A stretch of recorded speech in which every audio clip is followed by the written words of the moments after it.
Tradycje gastronomiczne w różnych miejscach są częścią światowego, niematerialnego dziedzictwa ludzkości. Gdyby nie burze dziejowe, Warszawa pewnie byłaby w tej dziedzinie potęgą. Jeżeli Warszawa międzywojenna była stolicą kulinarną Polski, to jej sercem na pewno był hotel europejski. Tutaj przed wojną znajdowała się najlepsza restauracja w całej II Rzeczpospolitej. Potrawy przygotowywano na miejscu z najlepszych surowców.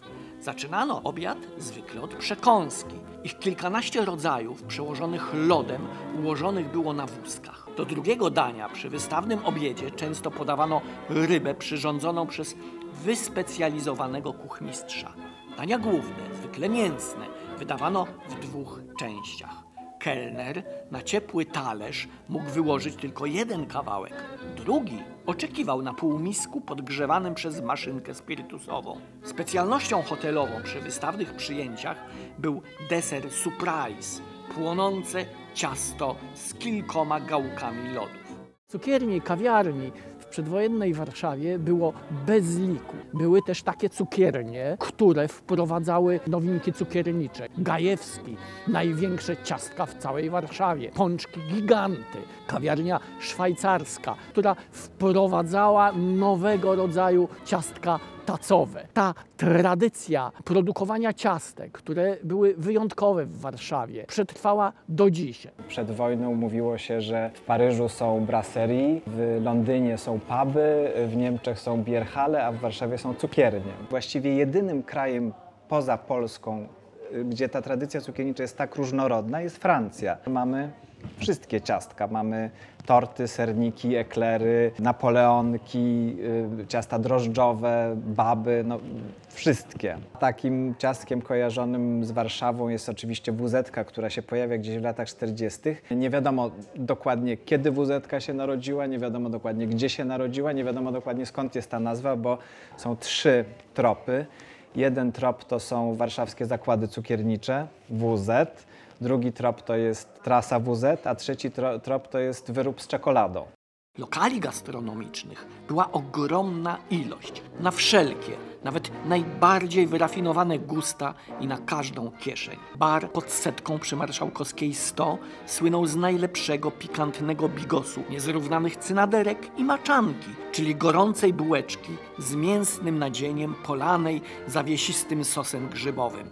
Pod Bachusem podawano najlepszą w Warszawie dziczyznę. W barze mieszczańskim w Alejach Jerozolimskich zachwycała najlepsza w stolicy sztuka mięs. W Kokosie, potem barze Ekstra, poeci wypijali piwo warszawskiego browaru Haberbusza i Schiele lub czystą podbigos.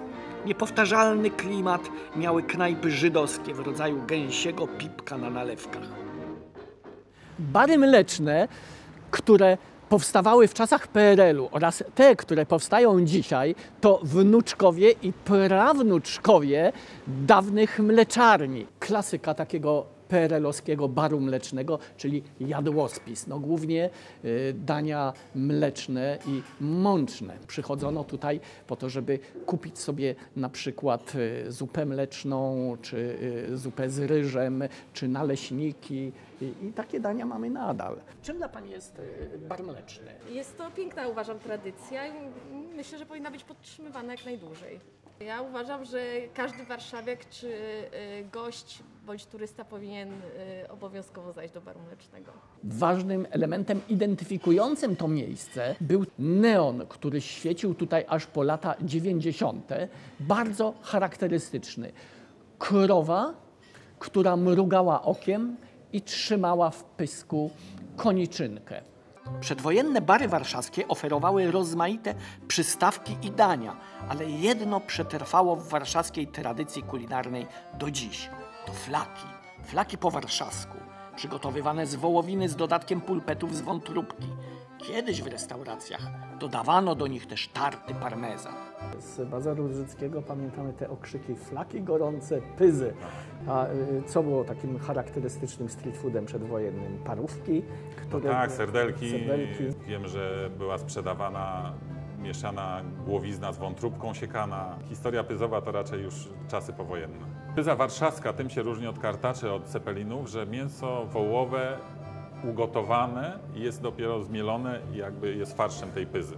Do Pana tutaj na ulicę Brzeską przyjeżdżają ludzie z całego świata. Tak. Co im się najbardziej podoba? Prostota chyba tej kuchni. To, że te smaki są przypisane do Warszawy, do Polski. One są unikatowe? Myślę, że tak. Cechą współczesnej kuchni warszawskiej jest jej różnorodność, czyli znowu mamy sytuację podobną jak w latach międzywojennych. Jest jednak jedna zasadnicza różnica. Wtedy to były kuchnie regionalne z całej Polski. Dzisiaj są one z całego świata, ale to jest cecha metropolii, otwartość i dynamika.